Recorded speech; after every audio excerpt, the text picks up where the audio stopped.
Bienvenidos a un nuevo capítulo de música y cine. Mi nombre es Juan Rolls y aquí estamos. Hoy les traje algo que me parece englobador de todos los conceptos que hemos venido viendo estos primeros 3 capítulos de cómo se compone para cine. Bueno, hoy les traje un trabajo práctico que yo realicé en el año 2023, cuando estudiaba en el máster en composición de música para cine, series y publicidad, a distancia, desde la Escuela E-Artes en España. Y hoy les traje un proyecto, un trabajo práctico que fue destacado como uno sobresaliente por el propio profesor, debido a la narrativa que yo creé dentro de la historia. Primero porque no es una narrativa común, si bien son dibujos animados, ustedes van a ver ahora de qué estoy hablando, no quiero spoilear nada, pero van a entender que utilicé una narrativa distinta, podemos decir paralela, a lo que sería esperado dentro del género que les voy a mostrar a continuación. Eso por un lado me dio la posibilidad de, obviamente el profesor destacó mi trabajo y me dijo que le pareció muy original el producto, debido a que el 90%, vamos a decir 80% del resto del alumnado cayó en el cliché básico esperado para este tipo de animación. Y yo es como que le encontré una vuelta, un giro distinto y le pareció muy interesante.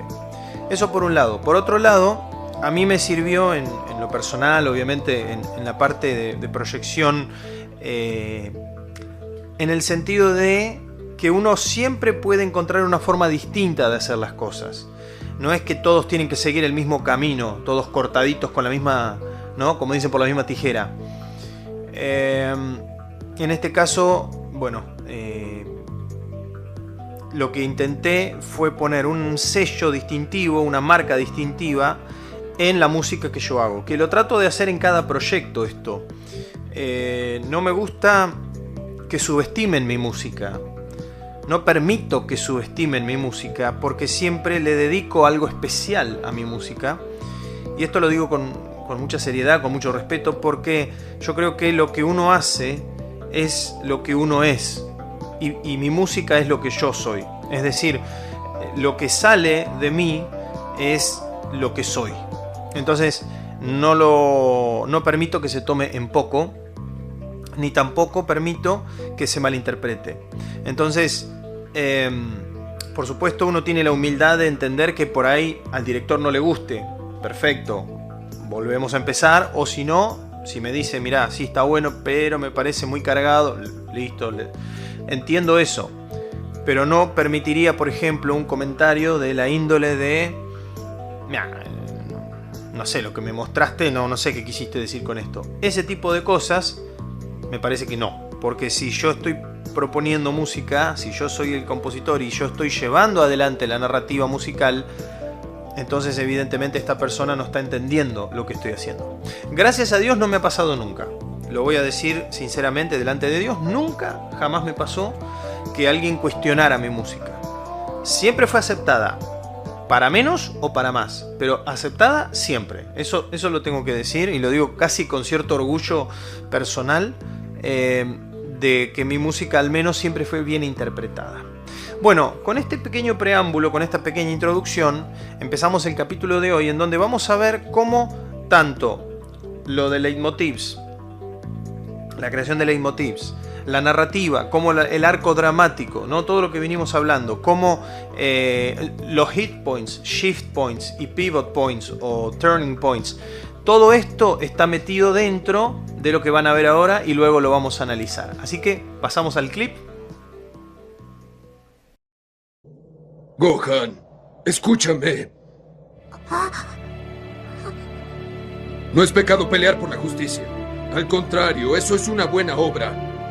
Recuerda que existen oponentes que jamás entenderán con las palabras. Solamente tienes que soltar la furia que se encuentra en tu espíritu. Entiendo cómo te sientes, pero ya no tienes por qué seguir soportándolo.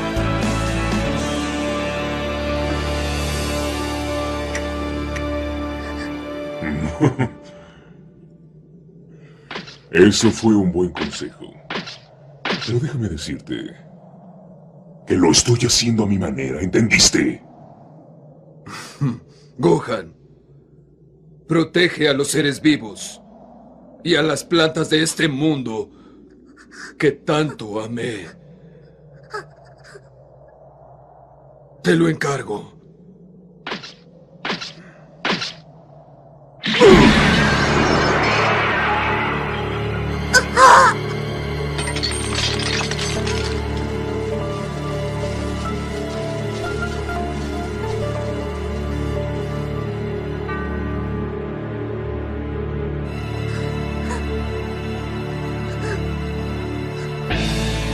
No tenías por qué meterte en esto.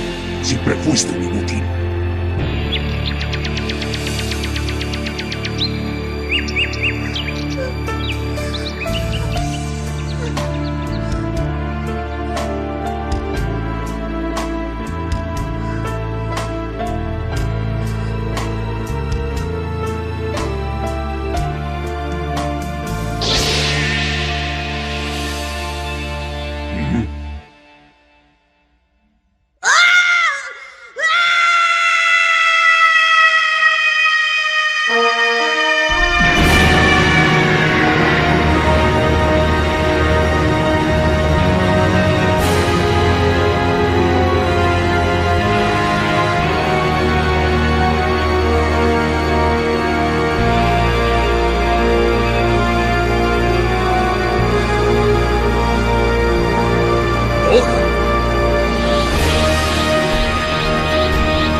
Finalmente, la furia de Gohan superó el límite.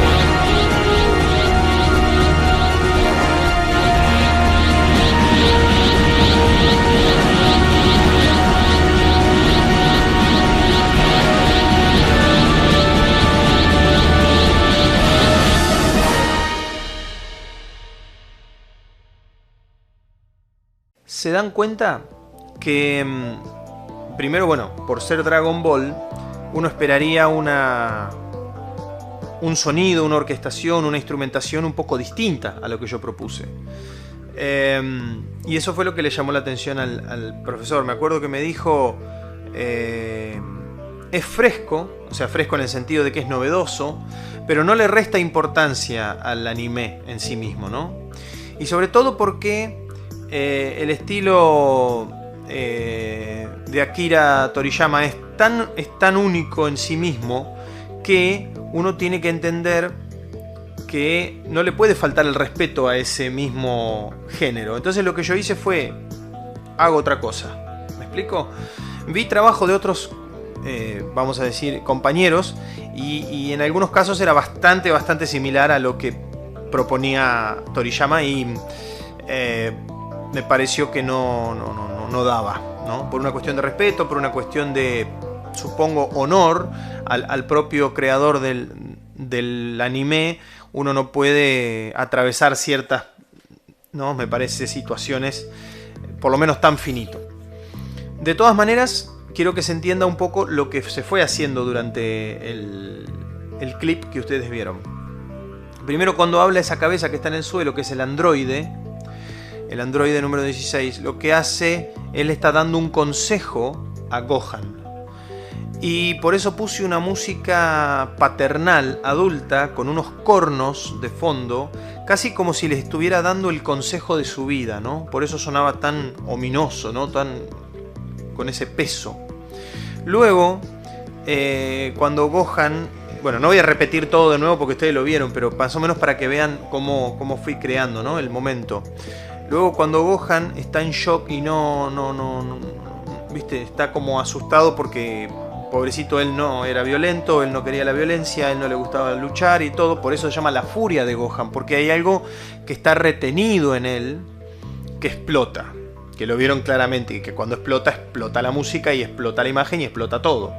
Entonces ahí sí fue donde me di cuenta que hay un violentísimo hit point, y justamente dejé estas 3 notas, pa, pa, pa, y cuando explota ese poder que sale de Gohan, ahí largo el hit point. Fue como una preparación, pero voluntariamente dejé el grito para que impacte más.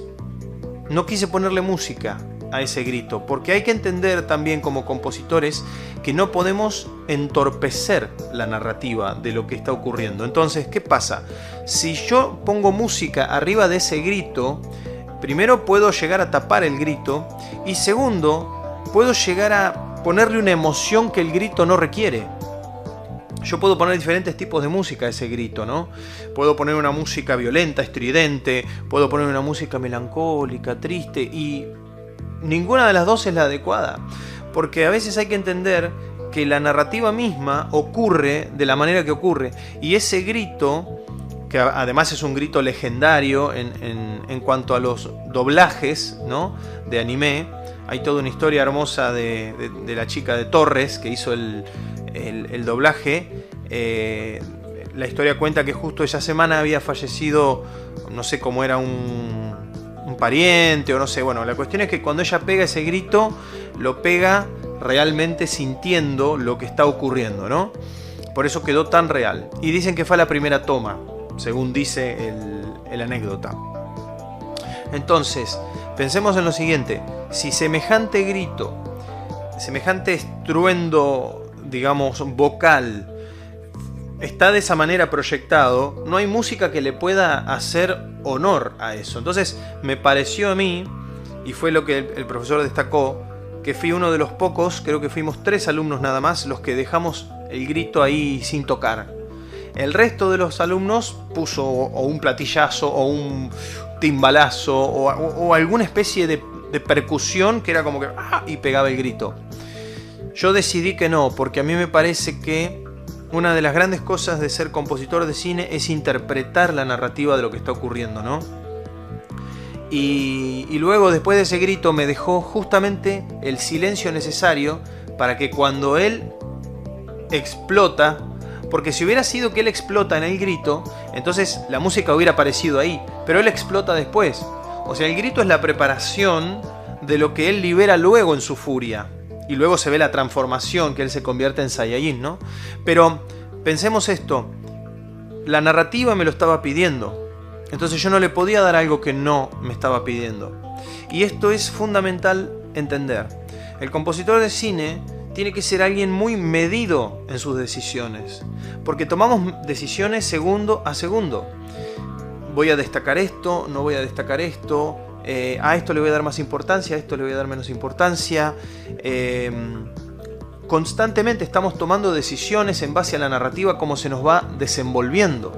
Por eso es que yo decía en el anterior video que para mí es mejor empezar a componer desde lo importante. Y lo importante en este clip es justamente la desesperación, el grito, esa locura que sale y luego libera la furia de Gohan. Entonces, si empezás a construir desde ahí, ya sabes qué es lo secundario, qué es lo que acompaña, qué es lo que le da fuerza a la narrativa y qué es lo que le quita. Entonces, si ustedes se dan cuenta, las notas que están en el leitmotiv del androide, son las notas que utilizo para cuando él se prepara y proyecta esa desesperación, ese grito, esa conjunción de sentimientos. ¿Por qué? Porque están basadas en lo que le dijo el androide. Entonces, hay como una construcción narrativa ahí. ¿Se entiende? Y si ustedes se acuerdan cuando salta el chip, que Cell le pisa la cabeza al androide y salta ese chip, vieron que se escucha un sonido electrónico, pero las notas son las mismas. Y justamente ahí me acuerdo que estuve mucho tiempo haciendo esa sincronización, porque se prendía y se apagaba esa lucecita, y yo quería que la música tuviera que ver con eso. ¿Por qué? Porque si bien el androide tenía cuerpo humano, adentro era una máquina. Entonces lo que quedó ahí fue como el corazón, vamos a decir, entre comillas, del androide que muere, y eso al apagarse, la música muere con él.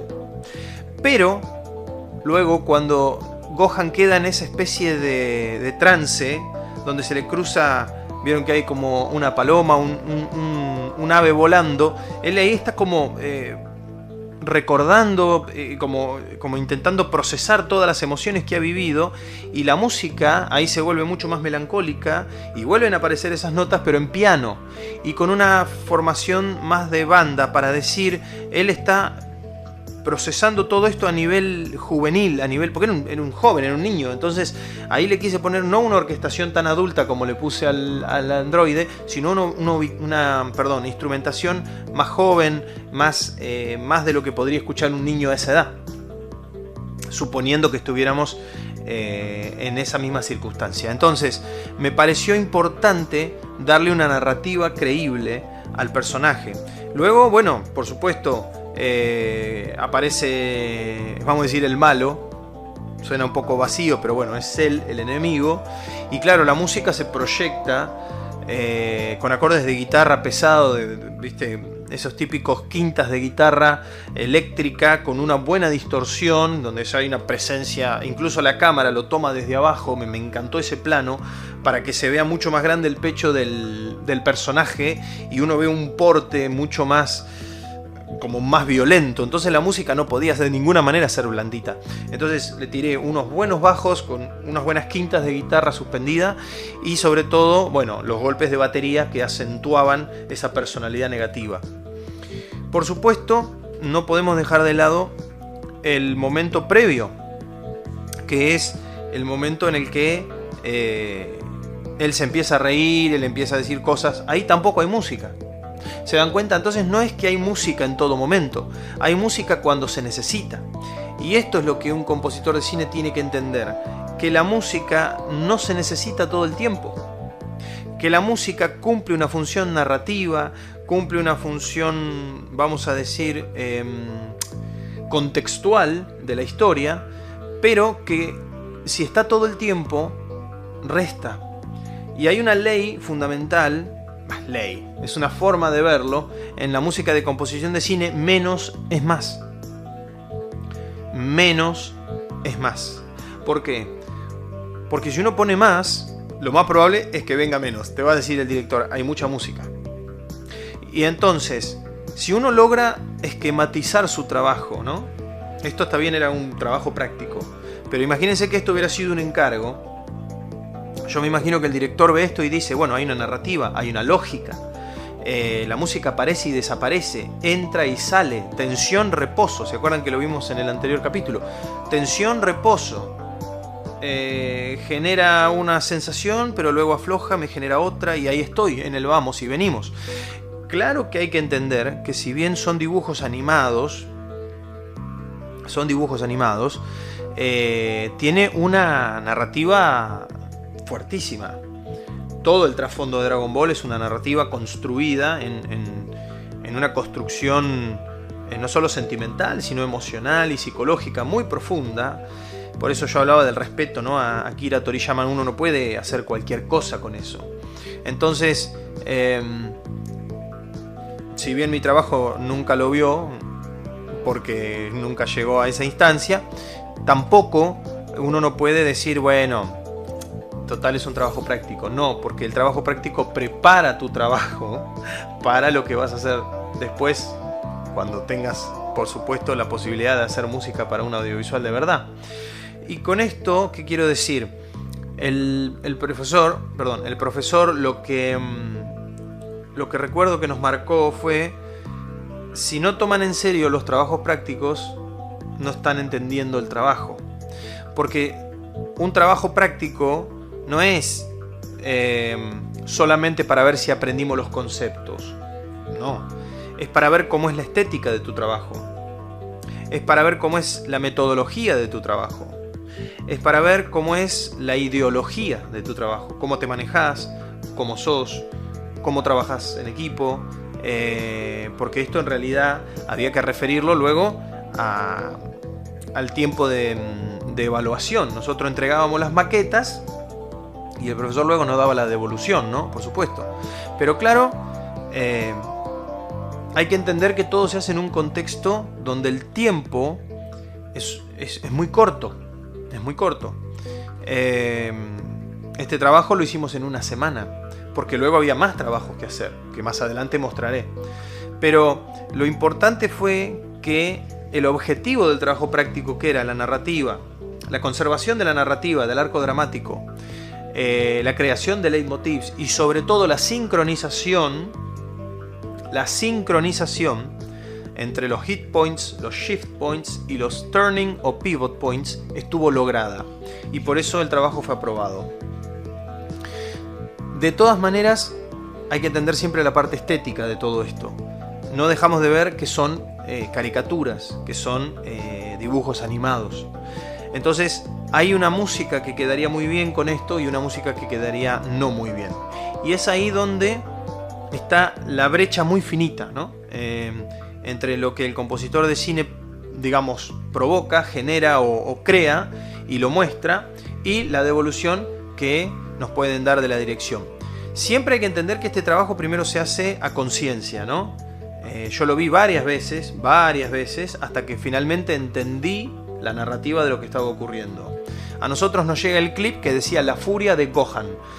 Bueno, el título ya te está dando a entender de que hay una furia es un elemento muy fuerte, es un sentimiento reprimido, pero luego cuando sale eso explota como un volcán, y claramente ustedes lo ven.